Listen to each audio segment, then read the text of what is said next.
Hey, hello, people. How are you? Hope everybody's having a good day. hmm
Hey, how are you now? Yep, here we go again. I hope everybody's having a great night.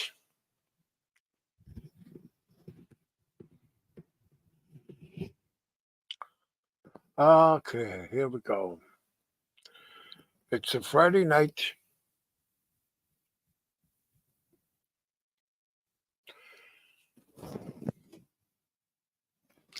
It's a Friday night mayhem.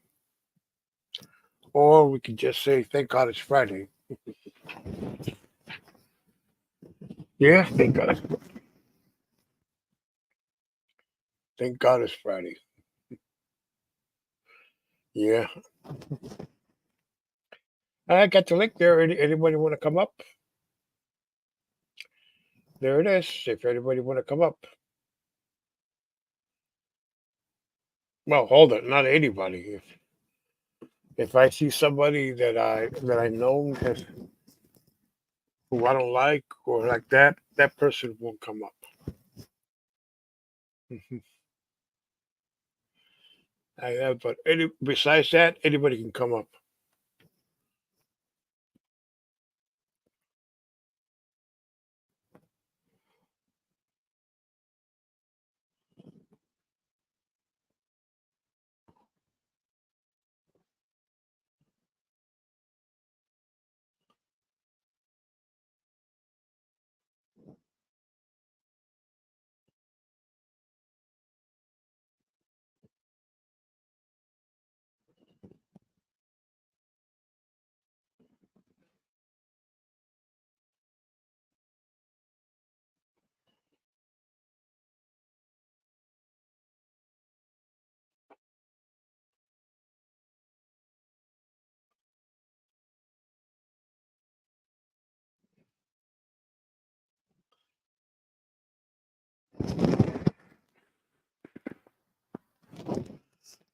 Get some water.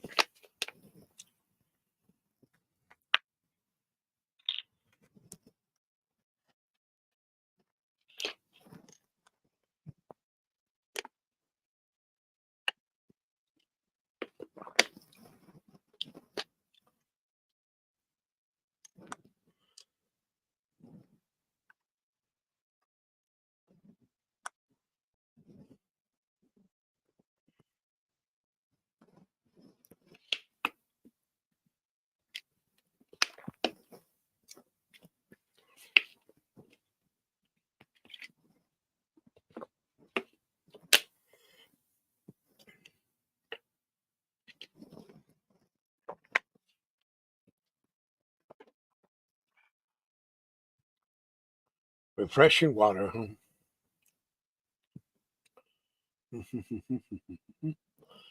Oh, ho, ho, ho, ho, ho, ho, ho. Yeah, anybody know who's live now?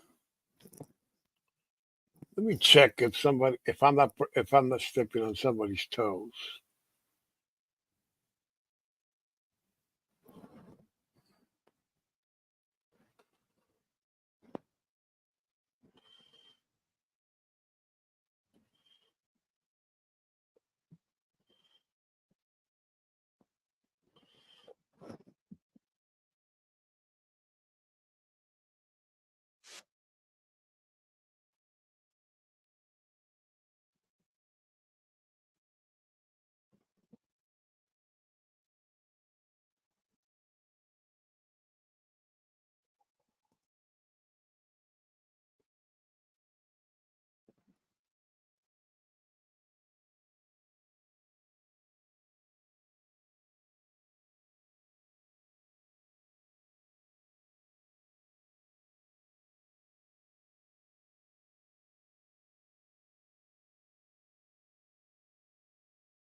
Just to be that Mark Terry's live.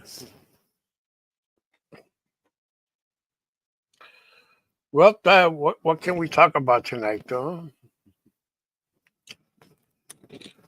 Let's see. What can we talk?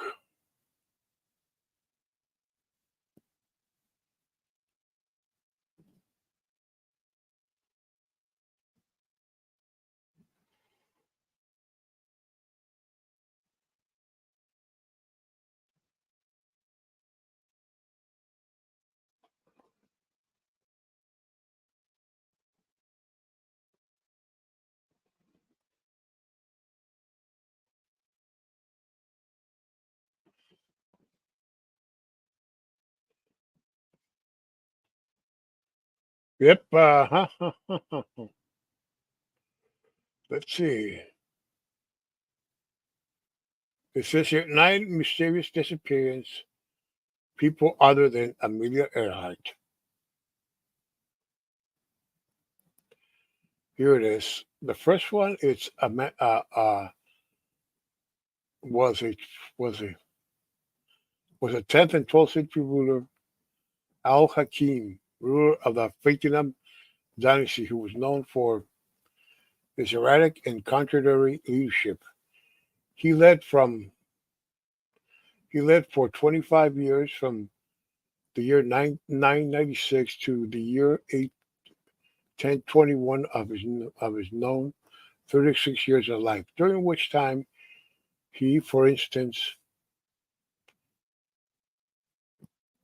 established generous policy to support the poor, only to follow with the same astonishingly harsh or strange edict, such as forbidding women to have their homes, then forbidding cobblers to make or sell women's footwear.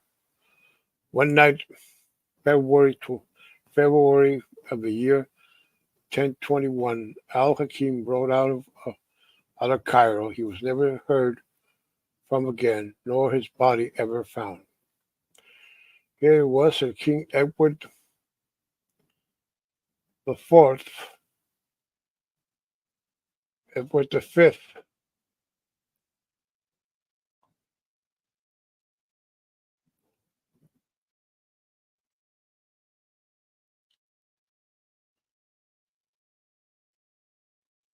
Oh, Ambrose Bierce, a newspaper and short story writer, was known for his satirical column, Prattler, which ran in a number of West Coast newspapers, such as San Francisco Examiner. He served in and survived the American Civil War.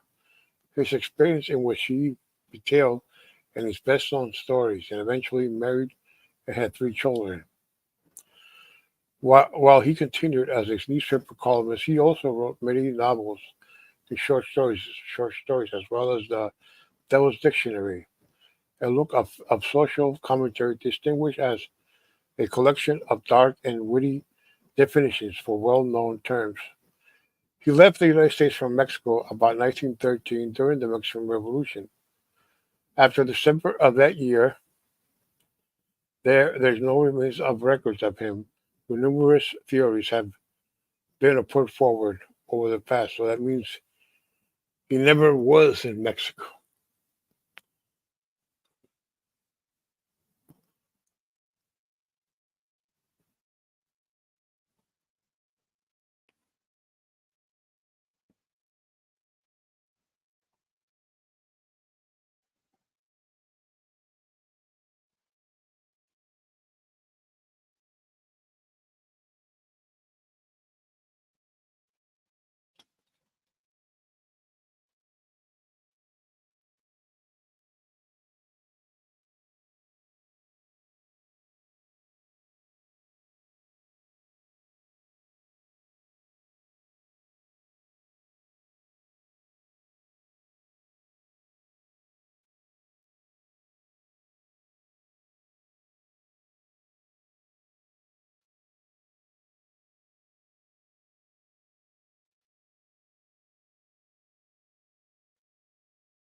Yep, that's it. So many people have disappeared.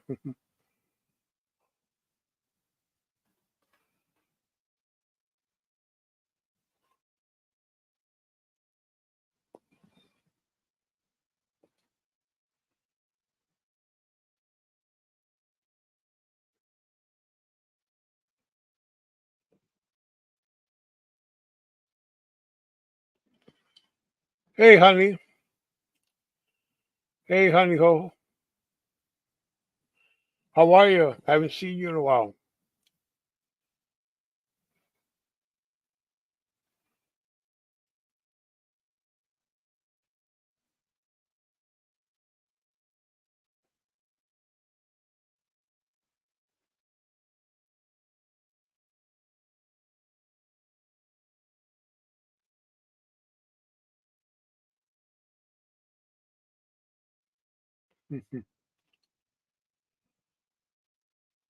Okay. Okay, here we go. Story time. I'll tell you one that I know very well.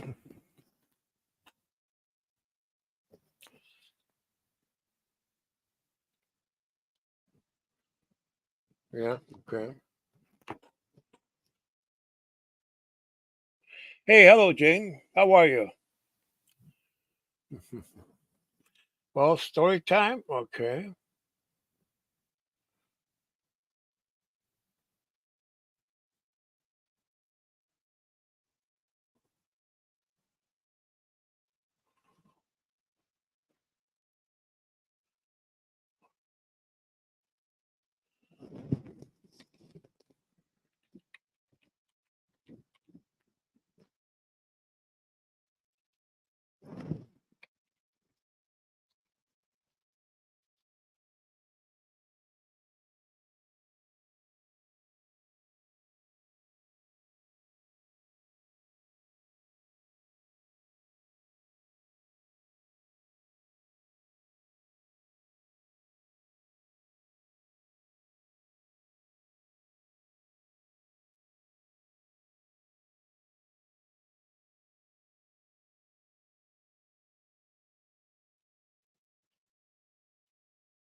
Okay, this is a very creepy story I'm gonna tell. It arrives from Mexico, and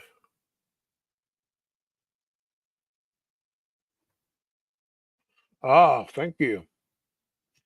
Here's what I'm going to tell you guys. It's from Mexico. This is a story that's been around for generations. I mean, if you tell the average Mexican, they'll say, "Yeah, it's a story that my grandma, my father, my grandpa used to tell me to scare me if I didn't go to bed early when I was a kid." But it's just gone. Here's a story known as La Llorona, known as the quiet, the crying woman. Fell head over heels, fed, fell head over heels for a man who gave her the ultimatum for him or her children. A crying woman chose the latter, drowning her two children in hopes to be with the man she loved. But after rejecting her, she took her own life as well as her whereabouts of the man, and if he was the children's biological father still remains unknown. The crying woman goes around the streets of Mexico grieving the loss of her children, grieving the loss of her children. Children must never wander the streets alone on or misbehave, or La Llorona will come and get them. That is the legend.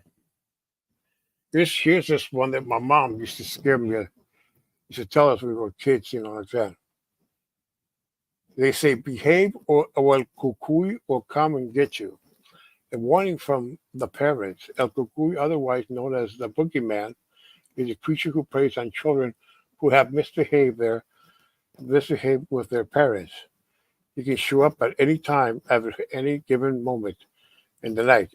If in your closet, under your bed, and at the foot of your mattress, always listen to your parents, or the boogeyman will find you.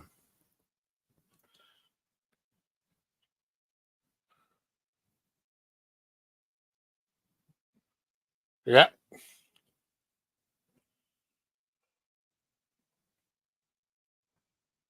yeah, yeah. I'm gonna find another story.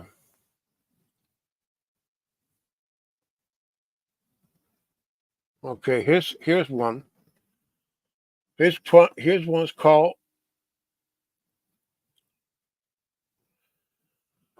Here's this one called "The Ladies in Red in a Red Car."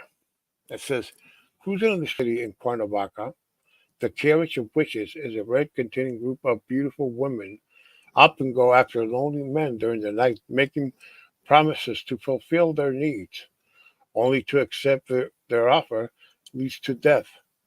Men who get into the red car and found hours later on the side of the road, branded with ritualistic symbols, mere drive, stay in groups, otherwise stay indoors. Rally over their hands. Mhm.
Okay, this is the most recent story.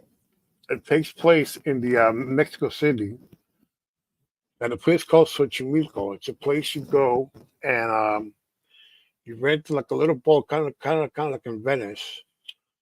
Take a few friends, spend a day and drink beer. have a little picnic.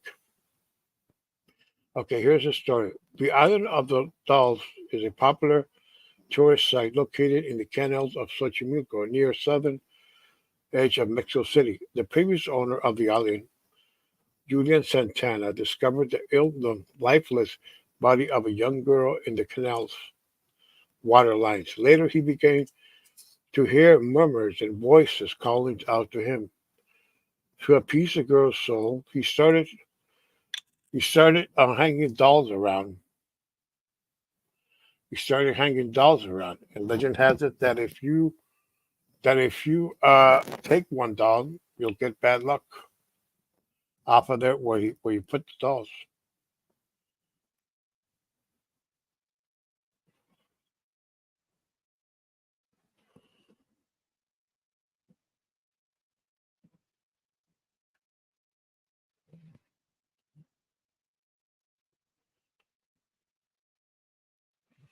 Yeah, oh yeah.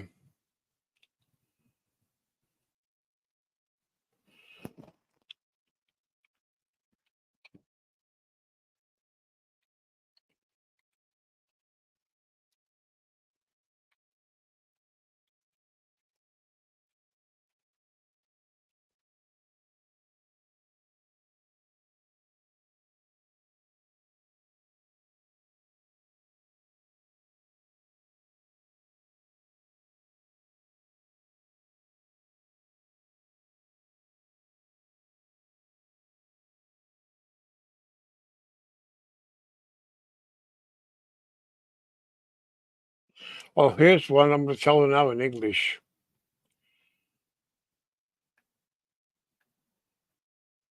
This is the one that takes place in the door. It's called the White Gate Cemetery, very known as Puerto Blanca.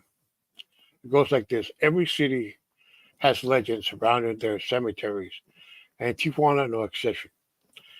The story takes place at Panteón Puerta Blanca número uno, locally as Panteón de Puerto Blanca or White Gate Cemetery.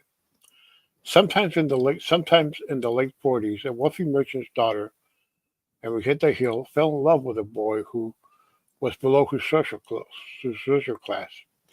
The young woman's father disapproved of this boyfriend and forbade her from seeing him. And to get on the boy were to be married, and the edicts of the father devastated the young woman. Without her true love, she languished for years and became ill, eventually died. Her family buried Enriqueta on the beautiful grave in the White Gate Cemetery, which attracts visitors to this day because of the legends associated with a tragic story. Over the decades, many people have reported seeing the ghost of a woman dressed in white in around the cemetery. Taxi drivers, especially, they have alleged encounters with the spirit of Long Long Enriqueta. One night in the year 1951, a taxi driver was driving his cab of the outskirts of the cemetery when he observed a young woman. You see, I lost a young woman dressed in white standing in front of the main gate. So he stopped his taxi and offered the service. The woman accepted and told him to take her to a house located on Fifth Street. Upon arrival, she explained to the taxi driver that she had no money, but that she would leave him a ring as a guarantee, so he could so he could return to collect his fare from her father. The next day, the taxi driver returned to the beautiful house on Fifth Street and asked about his passenger from before the night. The young woman's father, who answered the door, was very upset, thinking it was a joke, but the taxi driver showed him his daughter's ring. About the ring, the driver explained what had happened to the young woman he picked up in the cemetery, detailing her characteristics which coincided with those of the girls depicted so beautifully in the photographs that her father showed him. Other drivers who have also have driven to the house on Fifth Street out of the young woman's out of the young woman bar out of the young woman's borrows their jackets since she says it is very cold. When they return the next day for their pay and the jacket, they are taken with the terrible surprise of Enriqueta's death, and their jackets always hung inside the girl's bedroom. And one telling of a legend is a few hours after sunset. A young man named Juan Sarge, a newcomer to Tijuana from the state of Jalisco, got out of his truck near the White Gate Cemetery, and he spotted a young woman standing a few yards from the entrance. She was very beautiful with curly black hair, and she wore a white dress and a red rose on the chest. She asked Juan if he could accompany her to her house. Juan agreed to walk with the woman, thinking that she was afraid to walk alone at that time of the night. They both started walking, but when they reached the gate at the main entrance to the cemetery, the young woman stopped, and, and Juan could see the gate was locked. However, Juan was distracted for a few seconds. When he turned back to the gate, he observed that the woman in white was inside the cemetery, even though the entrance was still locked. Noticing that he saw her, the young woman held her held her hands to Juan and said, "This is my house. Come with me." She then started pulling him by arm. Juan struggled to get away and ran without stopping until he reached the house where he lived with his cousin on Juarez Street. The poor young man went weeks without being able to speak due to what he had experienced. Meanwhile, the legend of beautiful Enriqueta lives on. Yep, Enriqueta. She was one. She was sort of like that. I'm gonna. I'm gonna see if I can show you. I'm gonna show you the street where she lived. And in the same street, there's a haunted house. Also, it's a street that I used to walk when I was a little boy. When I still lived in Tijuana, Mexico. Yeah. Let's see. I'm gonna show you the streets. Okay.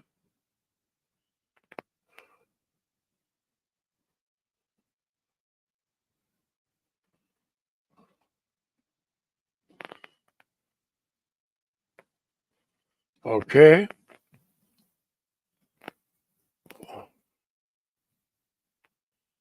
Okay. This is the street.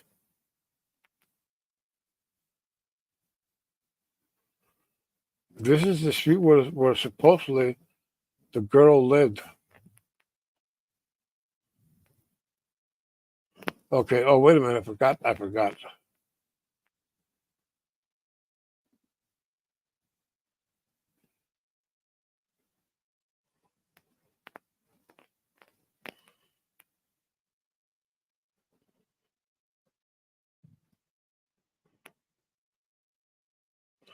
Okay. You see here? This is the street where the girl lived. Now, this street right here. And over here, this is another story that I will tell you in another day. This house right here, they say it's haunted.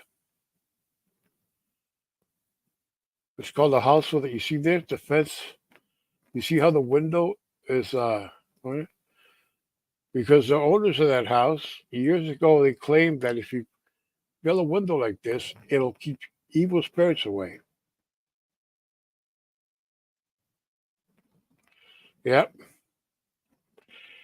Yeah, this is the street, the creepy street. And guess what? I'm going to show you something. I'm going to show you something that we used to do as a kids. This used to be a movie theater back in the day, but it's now a theater now. This right here.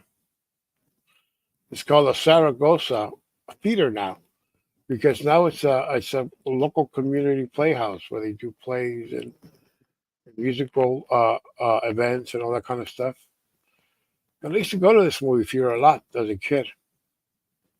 I remember the bathrooms. Check this out. The women's bathrooms was located underground, so the women had to go walk underground. And while the men's bathroom was right next uh to the snack bar. So like I was telling you, here's a movie house, and when the movie ended, we would walk home sometimes. I'll show it to you. These right here, they used to be red, and they said emergency exit. I remember.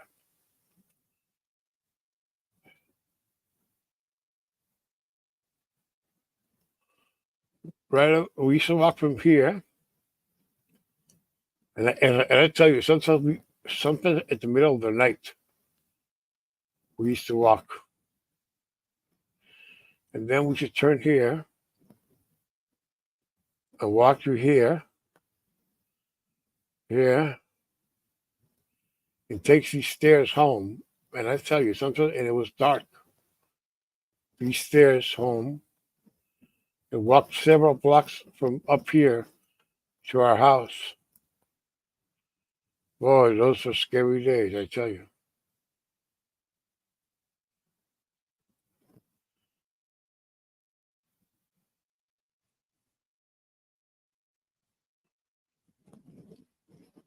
Yeah, so my guess at the house of a young girl was over here where the cab drivers visited her. But that is my guess.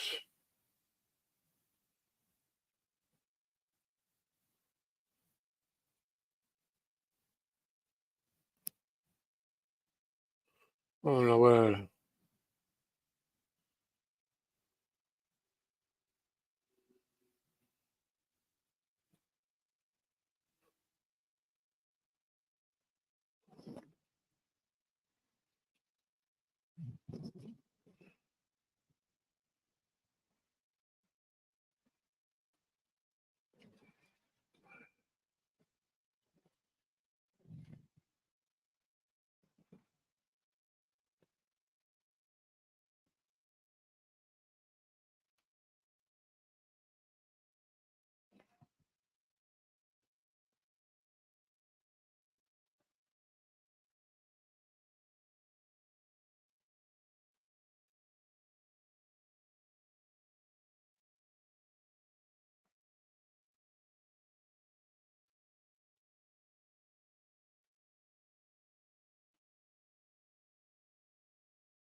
Well, I'll see you all tomorrow night at 1 o'clock Pacific. Okay, tomorrow. Bye.